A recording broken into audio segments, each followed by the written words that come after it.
Boa tarde, pessoal, tudo bom? Hoje a aula vai ser sobre Emile Durkheim, vamos continuar debatendo ele. Na aula passada, só para retomar um pouquinho, a gente discutiu o livro As Regras do Método Sociológico, né? Que aí ele vai apresentar os seus instrumentos, né? Que ele vai utilizar para conseguir constituir, para conseguir criar a disciplina da Sociologia e assim romper com outras formas de conhecimento, como a psicologia e a filosofia. A aula de hoje vai se tratar então do livro da divisão do trabalho social, que é onde ele vai aplicar o seu método, né? E vai fazer de forma mais visível, né? Que a gente consiga entender de que forma ele compreende a sociedade, de que forma ele analisa a sociedade. Então, falando de sociedade, acho que uma pergunta interessante de começar o que é para vocês então o social e o que é a sociedade, né? Uma pergunta interessante para saber a opinião de vocês, para ver de que forma vocês entendem, para a gente entender um pouco melhor de que forma o nosso autor aqui entende, né? Uma pergunta inicial que o Durkheim nos faz é qual é a função da divisão do trabalho social, né? Para explicar isso, ele vai fazer uma retrospectiva ou uma retomada histórica de outras formas de sociabilidade, de outras formas de sociedade. Então ele vai fazer o seguinte: ele vai observar historicamente sociedades mais o quê? Mais tradicionais, né? Ele vai apresentando para nós o que seriam sociedades, né? E a partir dele vai desenvolvendo a sua perspectiva, o seu entendimento, para depois chegar no nosso tipo de sociedade, né? Que é a sociedade moderna. Evidentemente, ele escreveu esse livro no final do século XIX, então tem muitas coisas que, enfim, são novas que a gente vive atualmente, porém, esse é um autor fundamental para a gente entender a base das transformações globais que o nosso mundo passou, sobretudo a partir do século XVIII e XIX. Então, começando por esse tipo de sociedade, né? Ele vai tentar explicar essa sociedade a partir de características bem específicas que elas possuíam, né? Então, o que acontece? Uma primeira questão que a gente precisa levar em consideração era a quantidade de indivíduos, né? A quantidade de pessoas que existiam naquela época. Evidentemente, não era a quantidade que existe hoje, né? Então, eram menores, quantidades menores de pessoas nas quais fariam outro tipo de sociabilidade, outro tipo de relação social, né? Então, uma das questões é qual?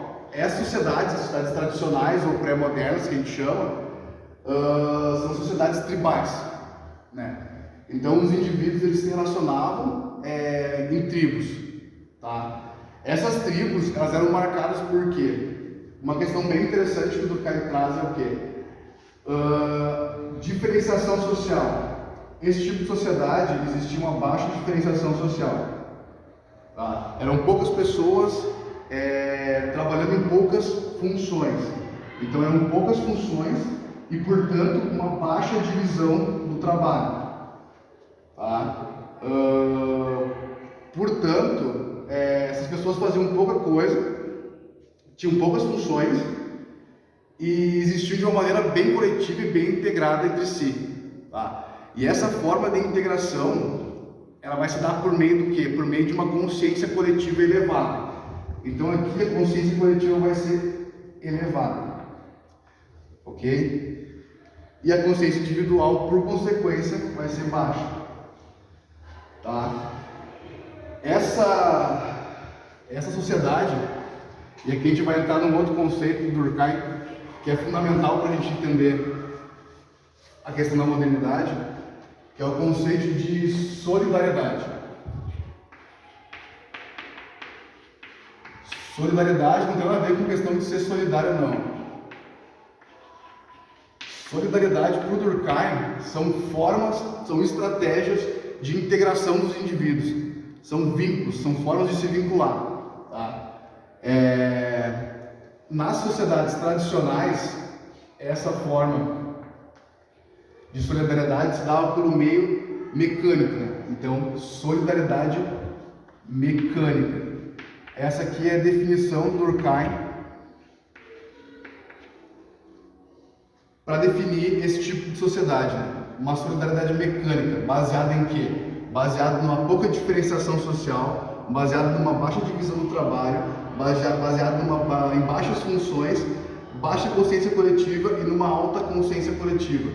Essa alta consciência coletiva ela se reflete naquela época em funções punitivistas, né? Ou seja, como existia pouca diferenciação, poucas funções, o indivíduo que descolasse dessa forma de vida, ele era punido como exemplo. Então a consciência coletiva era muito forte e qualquer desvio de conduta nesse sentido rolava uma punição para o indivíduo, né? E esse tipo de solidariedade, ela vai se dar como mecânica. Tá? Essa aqui são sociedades tradicionais baseadas nesse tipo de solidariedade. O que Durkheim vai perceber é que a partir de um determinado momento, para ele explicar a questão da mudança social, ele vai observar que o quê? Que há um aumento no volume entende-se número de indivíduos, né? Ou seja, as pessoas vão começar a procriar e, portanto, procriando, eles vão começar a separar de tribo e assim formando a própria tribo e assim sucessivamente. Então vai ter o quê? Um volume, um aumento do número de indivíduos, mais uma densidade material, que nada mais é que é o número de indivíduos por território, ou seja, a ocupação do território, mais uma densidade moral.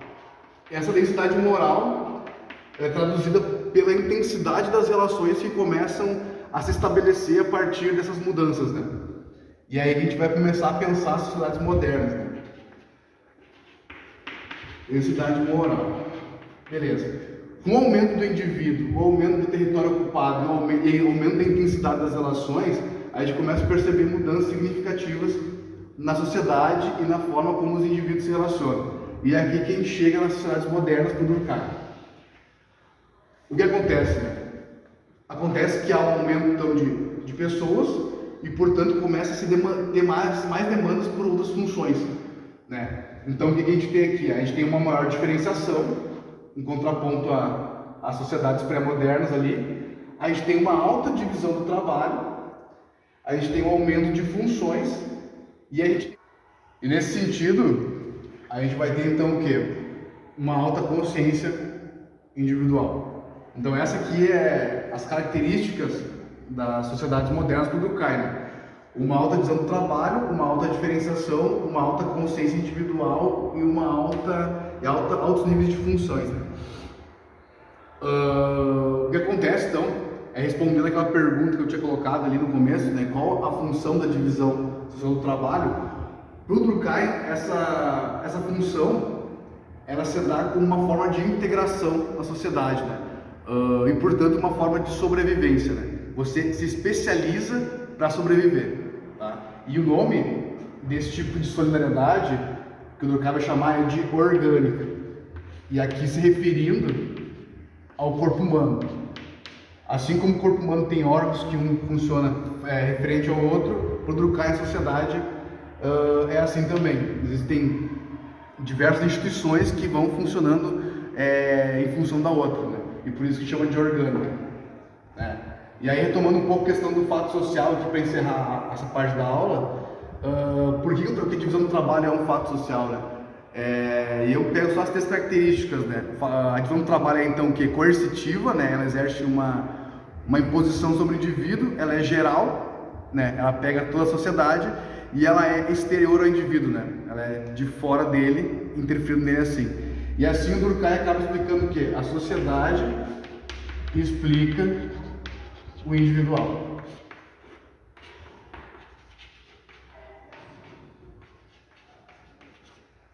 Uma atividade então que o pessoal leva para casa fazer é identificar características atuais da teoria de Durkheim. Eu falei sobre a questão da divisão do trabalho, mas a gente pode pensar outras atividades como a questão da consciência coletiva, enfim, aí fica para vocês aí, pessoal. Tá? Muito obrigado, é isso aí.